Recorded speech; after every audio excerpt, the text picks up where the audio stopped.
تحریک لبیک پاکستان کا یہ مارچ انشاءاللہ اسلام آباد کی طرف ابھی کچھ ہی لمحوں بعد روانہ ہونے والا ہے۔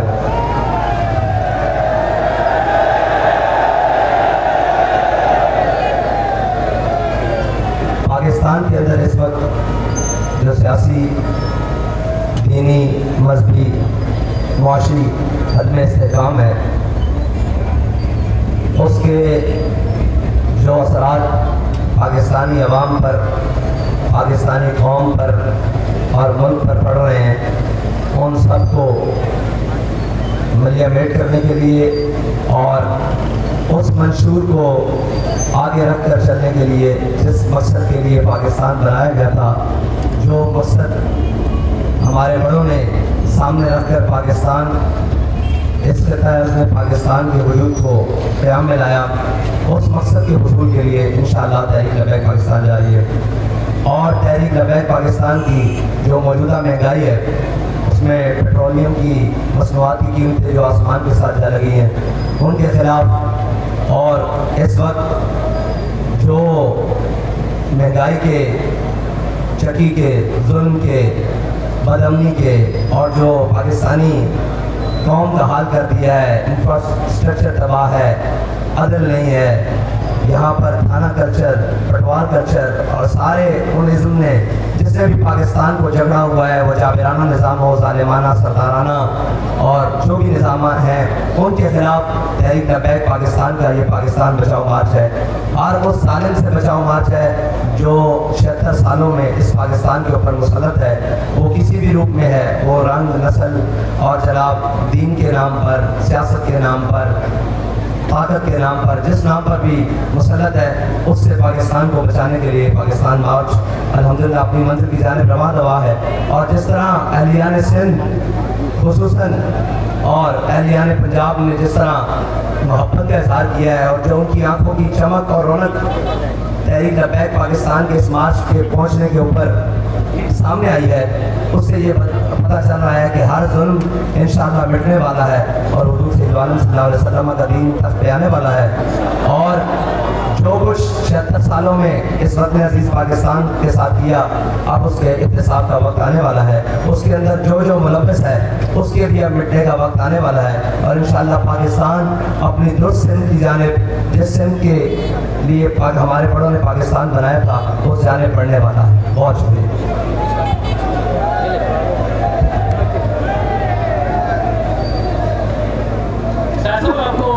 سفر مبارک ہو۔ اب اسلام آباد آپ سے 40 کلومیٹر دوری ہے۔ آپ یہ بتائیے کہ جو ملک میں سیاسی انتشار ہے اور ایک خاص پارٹی پہ ایسا احتیاط کر دیا گیا ہے، اور آپ امن اور صلح خیر کے دائی ہیں، جو اس وقت سیاسی ڈیوائڈ ہے، اس کو ختم کرنے کے لیے کیا آپ اپنا کوئی رول ادا کریں گے؟ دیکھیں جی، یہ آج کا رونا تو نہیں ہے، یہ تو بہت پرانا رونا ہے۔ یہ تو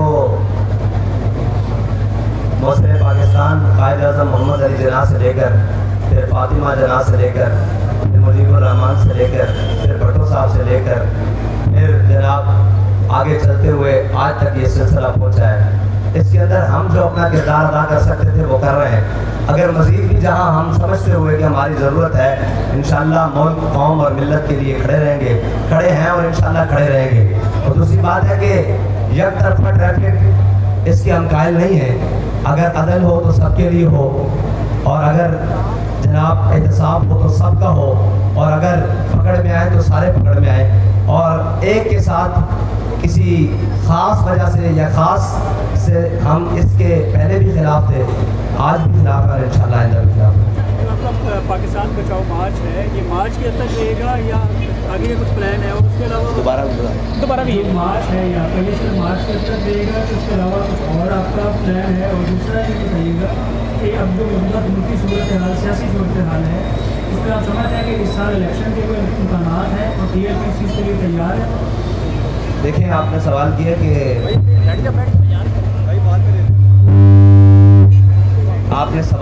کہ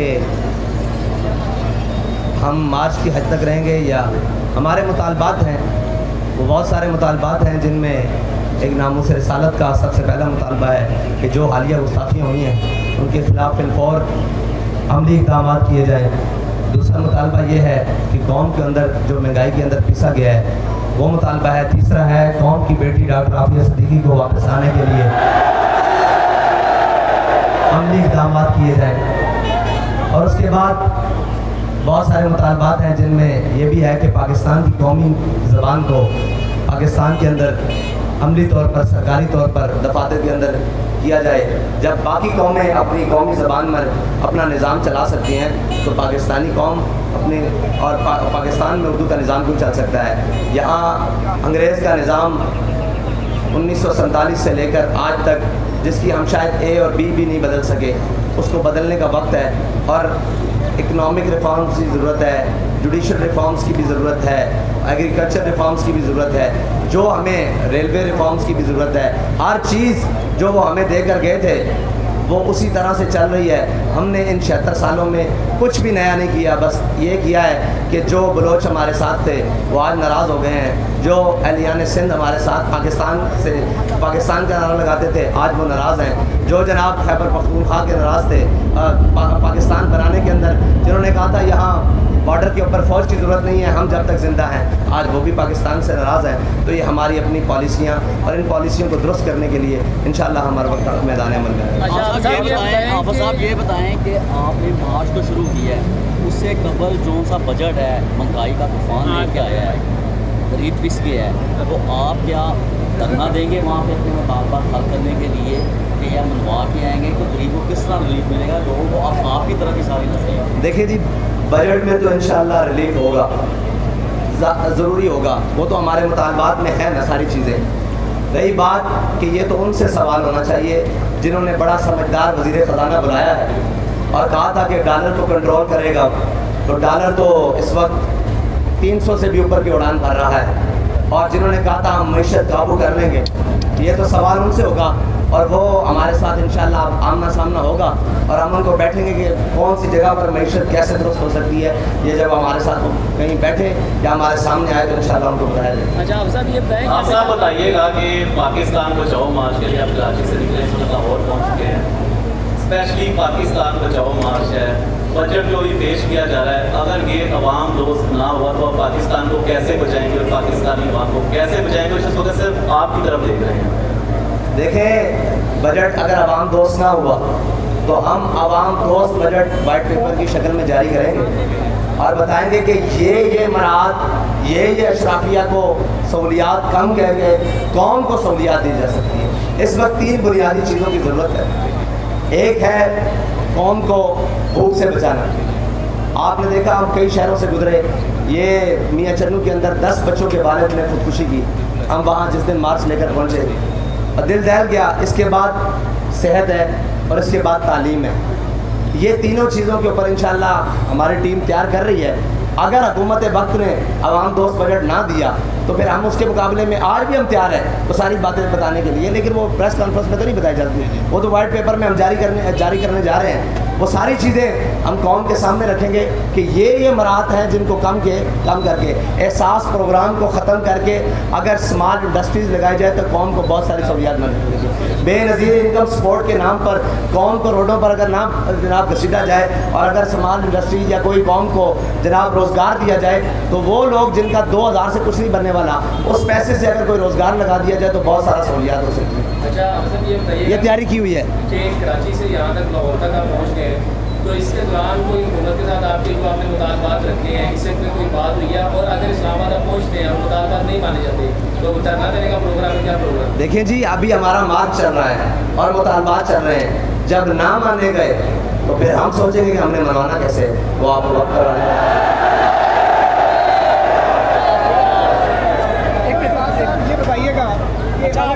استحکام میں پاکستان کے نام سے جہانگیر ترین کی نئی پارٹی آ چکی ہے، 100 سے زیادہ لوٹے اس میں شامل ہو چکے ہیں، کیا کہتے ہیں اس موقع پر کیوں لانچ کی گئی ہے؟ سوال تو اب آیا ہے، سوال یہ ہے کہ استحکام پاکستان کے نام پر پاکستان کا مزید استحصال ہونے جا رہا ہے۔ جن کا اپنے کارناموں کا وزن ان کے گھٹنے نہیں اٹھا سکے وہ قوم کا بوجھ اپنے کندھوں پر اٹھا سکیں گے؟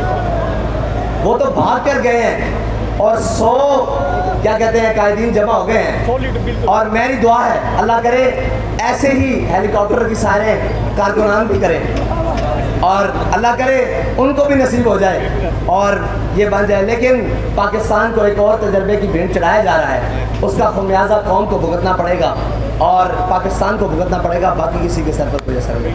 سر یہ بتائیے کہ آپ کا لہجہ خلاف نبوت بڑا نرم ہے، کیا مولانا فضل الرحمان کی طرف اور امن جمہوری کے جہد کے قائل ہو گئے ہیں، اور کیا اب آپ مقبولیت کے اور قبولیت کا سفر طے کر رہے ہیں؟ دیکھیں ہمارا لہجہ پہلے بھی نرم ہے اور آئندہ بھی نرم رہے گا، لیکن گستاخان رسول کے خلاف ہمارا لہجہ ہمیشہ گرم رہے گا.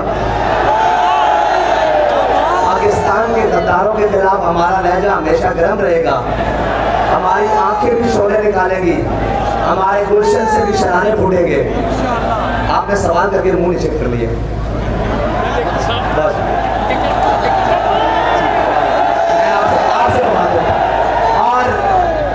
اور ہمارا رہی بات جب قوم کی اصلاح کی بات ہوگی، جب ہم سمجھائیں گے لوگوں کو تو پھر ہم ایسے ہی لہجے میں بتائیں گے. جب عمل کا وقت آئے گا یا کوئی ڈھیٹ بن جائے گا تو پھر ہمارا لہجہ گرم ہو جائے گا. تھینک یو بہت. اچھا جی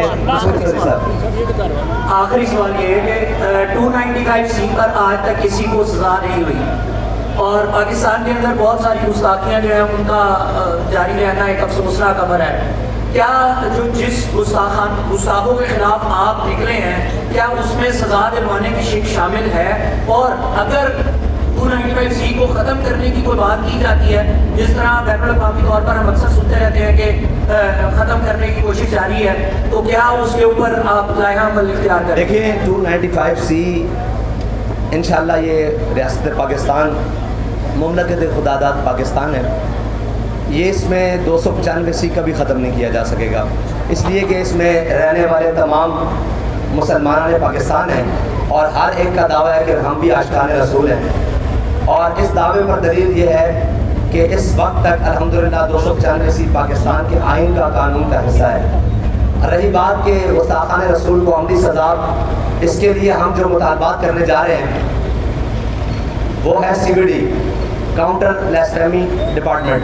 جس طرح کے ملک میں جب دہشت گردی کی لہر دوڑی تو CTD بنایا گیا، اسی طرح کا یہ ایک ادارہ بنایا جائے جس کا کام ہی صرف یہ ہو کہ ملک کے اندر انتشار پھیلانے کے لیے یہود و نصارہ کی جو یہاں سازشیں ہیں، اور عالمی جناب استعمار یہ چاہتا ہے کہ مسلمان آپس میں ان معاملات میں الجھے رہیں.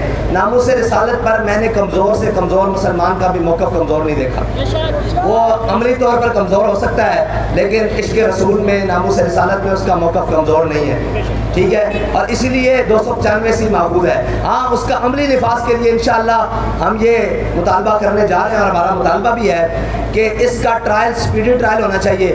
جس طرح کہ ایک ریپ کیس میں، زینب کیس میں ایک اس کو ماڈل بنایا گیا اور اس کو اسپیڈی کر کے پوری قوم کے سامنے مجرم کو سزا دی گئی، اسی طرح جو پوری امت کے غدار ہیں، پوری ملت کے غدار ہیں اور لاکھوں دلوں کو، کروڑوں اربوں دلوں کو زخمی اور چھلنی کرنے والے ہیں، ان کو بھی سزا فی الفور دی جائے تاکہ قوم کا کلیجہ ٹھنڈا ہو سکے. بہت شکریہ.